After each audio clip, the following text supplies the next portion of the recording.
On my birthday, I thought I was about to receive the best surprise ever. My parents handed me a beautifully wrapped gift box. I smiled, excited, but when I opened it, my heart dropped. It was an eviction notice from my own childhood home. My father looked at me, cold and distant. "It's time you stand on your own," he said. My hands trembled as I stared at him. He smirked. "I'm giving your room to someone who deserves it." Who? Like, share and subscribe for more powerful stories about women rising after betrayal. Hit the notification bell. I always thought family was supposed to protect you. I believed that the house I grew up in would always be my home no matter what. But looking back, the signs were there. I just didn't want to see them. Weeks before my birthday, I was doing what I always did, working long hours and helping my parents with the bills. After my dad lost his job years ago, I stepped up. I paid for groceries, utilities, and even helped cover their mortgage. I thought I was doing the right thing. I thought they appreciated me. One evening, I came home from work earlier than usual. As I walked past the living room, I heard my dad's voice. "Trust me," he said, his tone firm. "It's a better plan. She's done enough. It's time for someone else to take her place." I froze behind the wall, holding my breath. Someone else? What did that mean? My heart thumped as I listened. "She'll be fine. We can't keep carrying her. She needs to learn to survive on her own," he continued. "She pays most of the bills now," my mom whispered. "That's the point. We can handle things now. It's time to think about family who really matters." I backed away quietly, my chest tightening. What family? What were they planning? From that day on, I noticed they started acting differently. They barely spoke to me unless they needed something.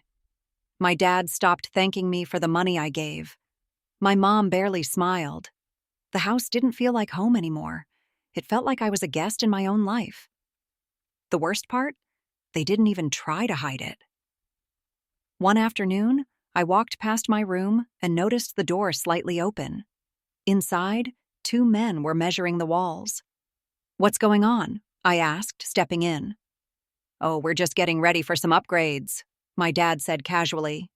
"Upgrades? For what?" Before he could answer, my mom walked in. "We've been thinking of renovating your room. It's time we freshen things up." "Freshen things up?" I repeated, confused. "That's my room." "It won't be for long," my dad said, brushing past me. I demanded answers, but they brushed me off every time. My gut screamed that something was wrong. A few days later, I overheard them talking again, this time to someone on the phone. "Yes, the room will be ready by next month," my dad said. "You'll love it. It's all yours." I didn't even have to guess. The next morning, I asked my mom directly, "Who's moving into my room?" She hesitated, but then sighed. "Your cousin Lisa. She's going through a rough time." Lisa. The cousin who never visited. The one who always treated us like strangers. She barely remembered my birthday, yet now my parents were throwing me out for her. "This isn't right," I told them firmly. "I've been supporting this house. I pay most of the bills. You can't just kick me out." My father's face turned hard. "It's final. You have 30 days to move out. Or else." "Or else what?" I shot back, my voice shaking. He glared at me. "Or we'll remove your things ourselves."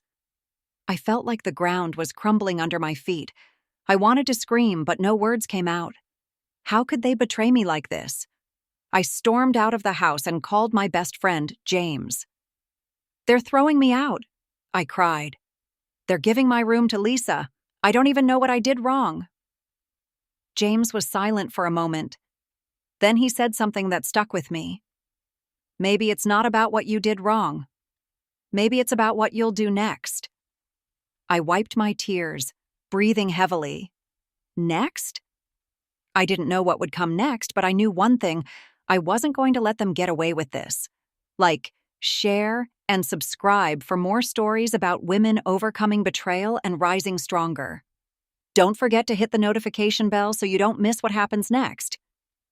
I spent the next few days in a daze. dragging myself through work while my heart ached. I called my uncles, aunts, cousins, anyone I thought would stand by me. Surely someone would tell my parents they were being unfair. Surely someone would see this wasn't right. But I was wrong. Every call ended with the same painful words. "They're your parents, Sophia. You should respect their decision. It's probably best for you to move out anyway. Family comes first, and Lisa needs help now."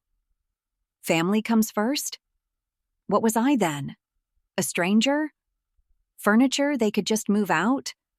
Each rejection chipped away at my hope until I finally stopped calling. I was alone. No one cared. No one but Aunt Grace. When I called her, I expected the same lecture, but her voice trembled with anger. "They did what?" she gasped when I told her about the eviction notice. I broke down, pouring out everything. How I paid most of the bills. How I sacrificed my own dreams to help them. How they were now replacing me like I didn't matter. "Come see me," Aunt Grace said firmly. "There's something I need to show you." The next morning, I went to her house, still clinging to the tiny hope that maybe, just maybe, someone would fight for me. She greeted me with a tight hug and led me to a small box filled with documents. "Your mother asked me to co-sign some papers 2 years ago, but something didn't feel right. I kept copies." She handed me a stack of papers. At first, I didn't understand what I was looking at. "It's a loan," Aunt Grace said quietly. "Taken against your name." I froze. "What?" She pointed to the signature at the bottom. It was my name, but I never signed anything. "They used your savings account as collateral, Sophia. They took out a loan to save their business, but they never told you." My stomach twisted. But I never agreed to this. I never even saw these papers." "They forged your signature," Aunt Grace said, her face tight with fury. Tears blurred my vision as I flipped through the documents. My parents hadn't just abandoned me. They had stolen from me. "They used my money to save themselves," I whispered, my voice shaking. "And now that they're stable, they don't need you anymore," Aunt Grace said bitterly. A wave of anger crashed over me, hotter and stronger than anything I had ever felt.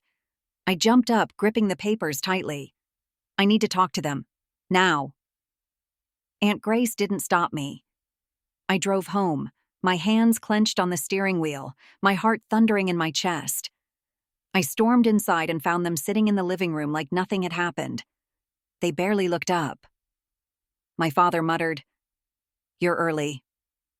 I threw the papers on the table. "Care to explain this?" For a moment, they both just stared at the documents, their faces unreadable. Finally, my mother sighed. "You were living here rent-free.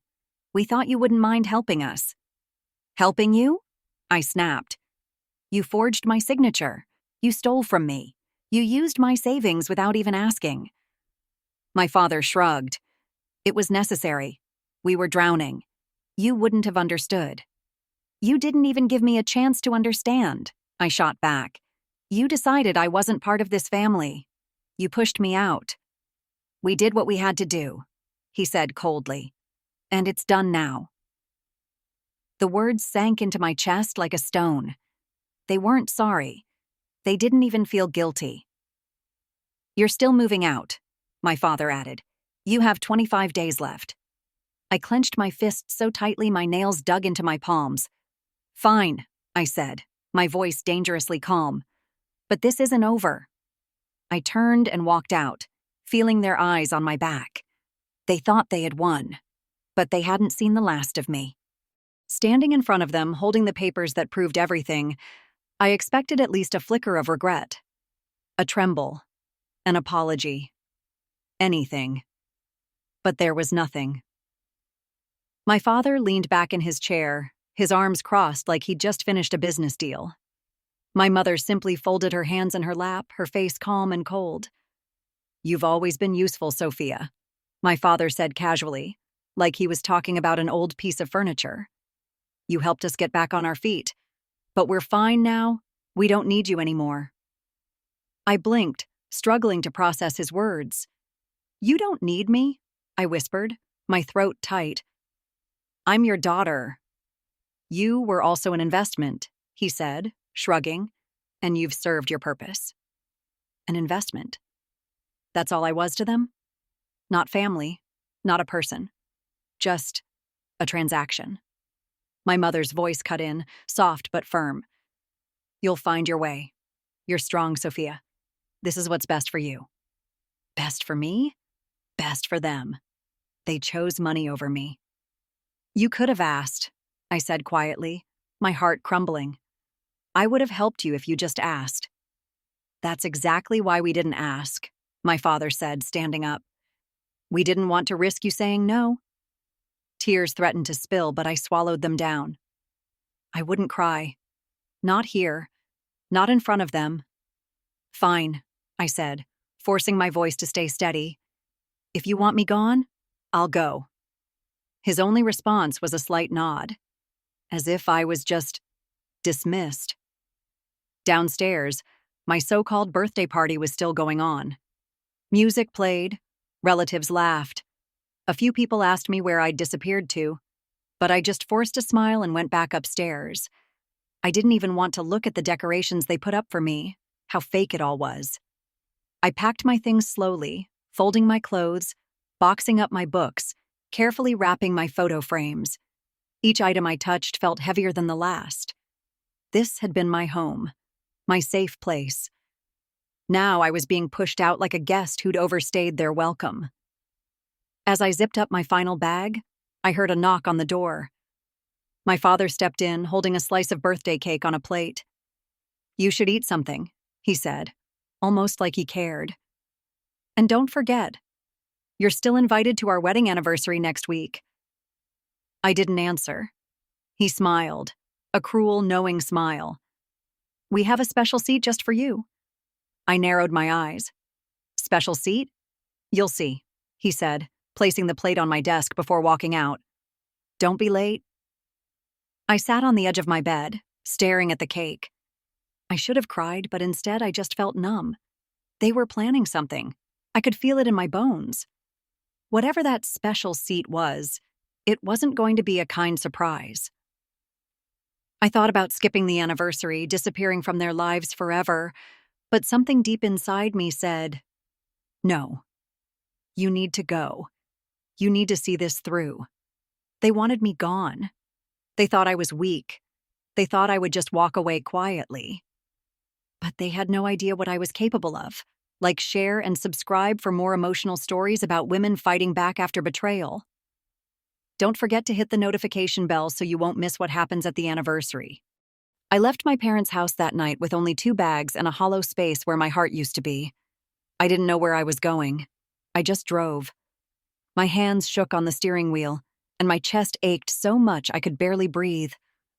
When I pulled up at Aunt Grace's house, she opened the door and saw everything written on my face. They really did it, she whispered, wrapping her arms around me as I finally broke down. They really threw you out. I sobbed into her shoulder, all the pain I'd bottled up pouring out at once. It wasn't just about losing my home. It was about realizing my own parents didn't love me the way I thought they did. For the next few days, I crashed in Aunt Grace's guest room, barely speaking, barely eating. I felt small, discarded, like I didn't matter. James called every day, never giving up on me. You can't let them win, Sophia, he kept saying. They don't get to walk all over you. What can I do? I mumbled one night. They've already taken everything. You still have something, he said. You have the truth. His words stuck with me. I pulled out the loan papers Aunt Grace had given me and started looking through them more carefully. My hands trembled as I flipped the pages, but then something caught my eye. Another forged signature. It wasn't just one loan. There were several documents. Some of them dated back years. They'd used my name over and over. They'd built their safety net on my back, and I never even knew. Fueled by a fire I hadn't felt in days, I called Aunt Grace into the room. Look, I said, pointing to the documents. This isn't just about the house. They've been doing this for years. They've taken more than I thought. Her eyes widened. We need to go to a lawyer, now. Within hours, We sat across from a lawyer, a kind man with sharp eyes who took one look at the documents and immediately knew what had happened. "They've committed fraud," he said. "And if you're ready to fight, I can help you build a solid case." Something shifted inside me. For the first time, I didn't feel powerless. "I want to fight," I said, gripping the edge of the table. "They need to know I'm not someone they can just use and throw away." The lawyer smiled. "Good. Let's get to work." Over the next week, we gathered every document, every record, every proof of payment I'd ever made to support that house.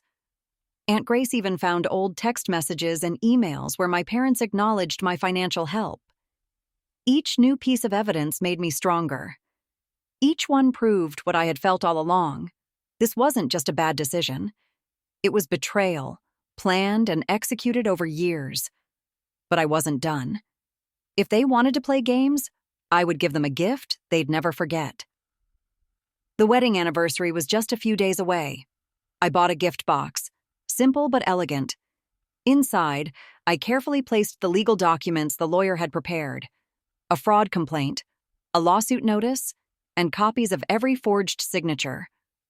On top of the stack, I placed a single note: "Happy anniversary. You forgot one thing. I always keep my receipts." I wrapped it carefully with shiny gold paper and tied it with a silver ribbon. As I finished, I smiled to myself for the first time in days. "They won't see this coming," I whispered. James called me that night. "Are you sure you're ready for this?" he asked. "I've never been more sure of anything," I said. "They invited me. They said they saved a special seat for me. I think I'll take it." For the first time, I wasn't afraid of walking into their world again. This time, I would walk in on my terms. The day of the anniversary party arrived faster than I expected. I stood in front of the mirror at Aunt Grace's house, smoothing down my dress. I wanted to look calm, confident, untouchable. But inside, my heart pounded like a drum. James called that morning. "You sure you're ready?" "I was born ready," I said, tightening the silver ribbon on the gift box. "This is the seat they saved for me, remember? I'm going to sit in it." The house was buzzing when I arrived. Balloons, streamers, flowers, everything was perfect, just as my parents liked it. Dozens of family members mingled in the living room, laughing, sipping drinks, completely unaware of the storm I'd brought with me. When I walked in, heads turned. Some cousins whispered. Others looked away. My parents approached me with big, fake smiles like they hadn't just kicked me out of their house. "My sweet Sophia," my mother gushed, pulling me into a hug as if we were best friends. "I'm so glad you made it. We were worried you wouldn't come." I forced a smile. "Why would I miss this? You said you saved a special seat for me." My father chuckled. "Of course. You're family." Family. The word tasted bitter now. Throughout the party, I watched them closely. They laughed, danced, and soaked up the compliments from everyone around them. They acted like they hadn't destroyed their own daughter.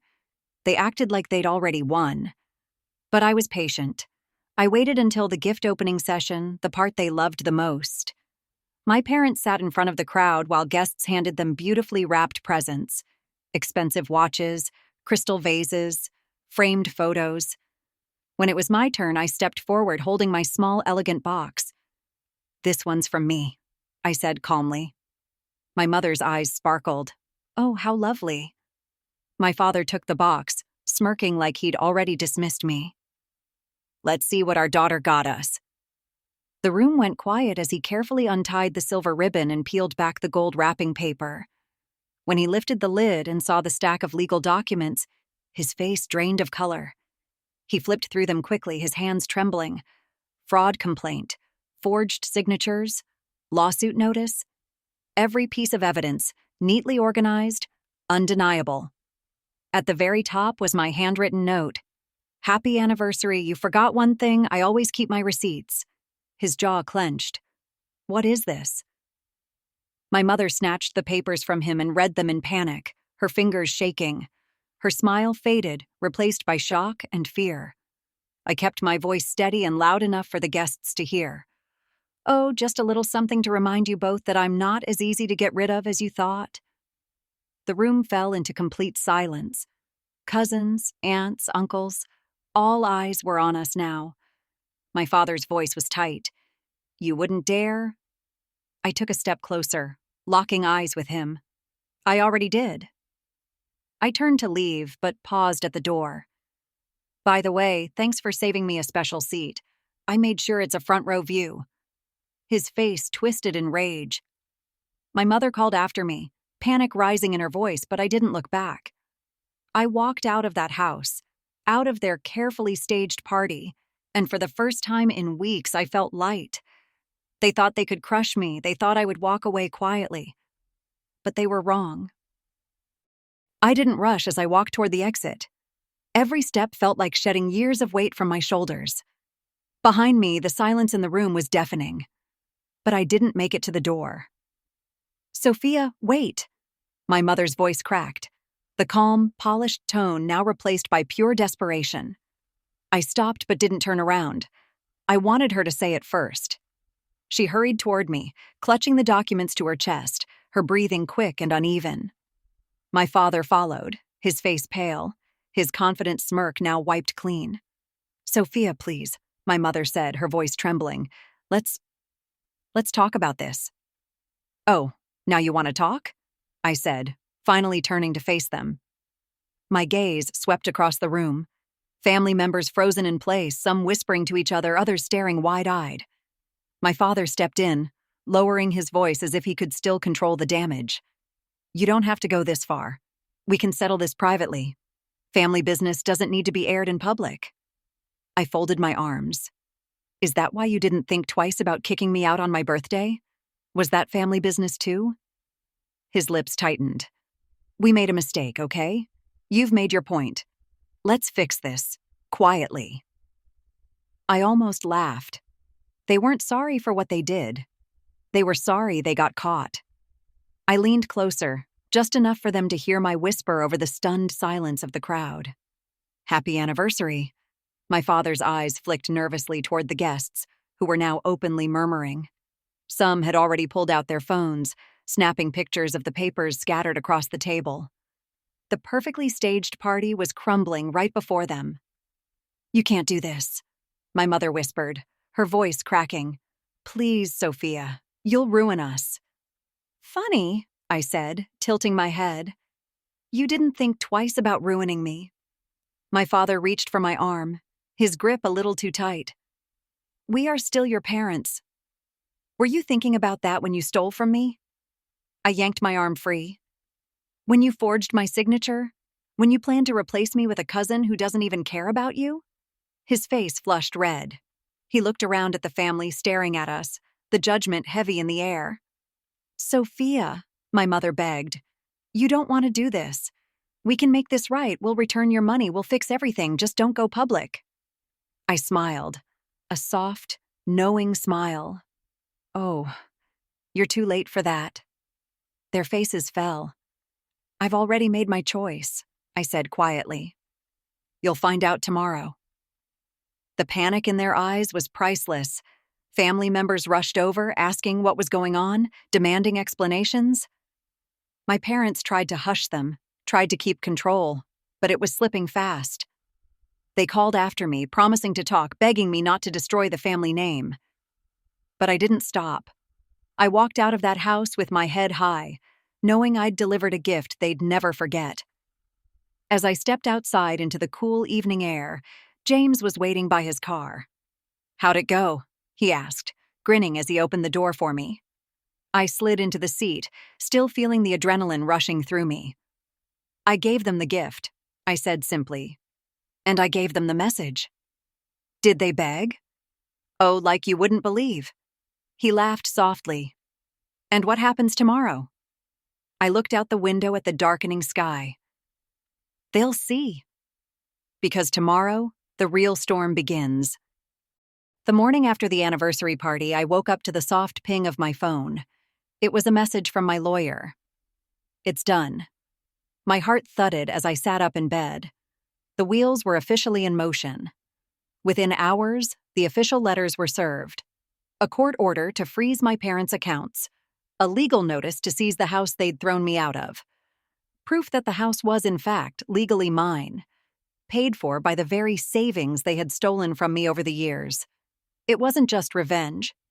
It was justice. I dressed quickly and called James. It's time. We drove straight to the house. My house. When I arrived, my parents were already in chaos. I could see them through the living room window, pacing, waving documents in the air, arguing loudly. They didn't expect it to happen so fast. They didn't expect to lose so quickly. When I stepped inside, they both spun around. My mother's eyes were wild. My father looked like he hadn't slept. You can't do this, my father barked, his voice cracking. Actually, I said calmly, I can. And I did. His hands trembled as he held out the official letter. You froze our accounts? Where are we supposed to go? This is our house. I crossed my arms. No, it's not. Turns out, using someone's savings without permission makes things complicated. The house was always in my name. You just didn't read the fine print. Tears filled my mother's eyes. Sophia, please, we're your parents. We raised you. Don't do this. The weight of all they had done to me settled heavily in my chest, but I didn't let it break me. You raised me to be strong, I said softly. You raised me to survive without you. Isn't that what you wanted? Family members soon arrived, whispering as they watched my parents' world unravel. The same people who had sided with them now kept their distance, afraid to get involved. I don't have anywhere to go, my mother sobbed. I almost felt bad. Almost. I walked to the door and opened it wide, the same way they had done to me. The way I see it, you've got 30 days to figure it out. My father's face twisted in disbelief. You're kicking us out of our own house? I tilted my head. No, you kicked me out of my house on my birthday. I'm just returning the favor. They didn't speak. They didn't fight. Because they couldn't. The law was on my side. The truth was on my side. And this time, I wasn't backing down. As they slowly gathered their things, I stood at the front door, watching them pack, just as they had watched me. When they finally walked past me, their bags in hand, my father paused. So this is it? You're shutting us out forever? I thought for a moment, then smiled. You can always visit, I said, my voice steady. But this is my home now. The silence between us said everything. They knew they had lost me, not just the house, but the daughter they thought they could control. Without another word, they walked away, their footsteps heavy, their heads low. James appeared behind me and gently touched my shoulder. Are you okay? I nodded. I am now. Together, we stepped inside my house and closed the door behind us. I wasn't the broken girl they tried to toss aside. I wasn't their backup plan. I was the one who took everything back. The house was quiet now. For the first time, the silence didn't feel heavy or lonely. It felt peaceful. I walked through the hallways, touching the walls, remembering the echoes of arguments, betrayals, and tears that once filled this place. But those memories didn't haunt me anymore. This was my home now. My fresh start. Aunt Grace visited often. She was my constant support, the only family member who had stood by me when everyone else turned their backs. One sunny afternoon, she sat across from me in the garden, sipping her tea while James fixed a loose fence in the background. You've done well, Sophia, Aunt Grace said, her voice warm. You didn't let them destroy you. I smiled softly. I think I needed to lose everything to find myself. She reached over and gently patted my hand. You didn't lose everything. You gained something better. Freedom. Her words sat deep in my heart. Freedom. I'd spent so much time trying to earn my parents' love and approval, thinking that being useful to them would make them care. But it never did. And now I finally understood why. Some people only love what you can give them, not who you are. And I was done giving to people who only wanted to take. Over the next few weeks, I carefully remodeled the house. I painted my room the way I always wanted. I replaced the old furniture, removing every piece that held a painful memory. It wasn't about erasing the past, it was about building something new. James became a steady presence in my life. He wasn't just a friend. He was someone who saw me, who never asked me to shrink or stay silent. One evening, as we watched the sunset from the porch, he turned to me. "You've changed." "Is that a bad thing?" I asked, teasing. "Not at all," he said, his eyes soft. I'm proud of you." I felt something stir in my chest, something gentle, something real. For now, James and I remained close friends. Maybe it would grow into something more. Maybe not. I wasn't in a hurry to define it. What mattered was that I was finally surrounded by people who cared about me, not what I could offer. As for my parents, I heard whispers from the family. They moved into a small apartment on the other side of town.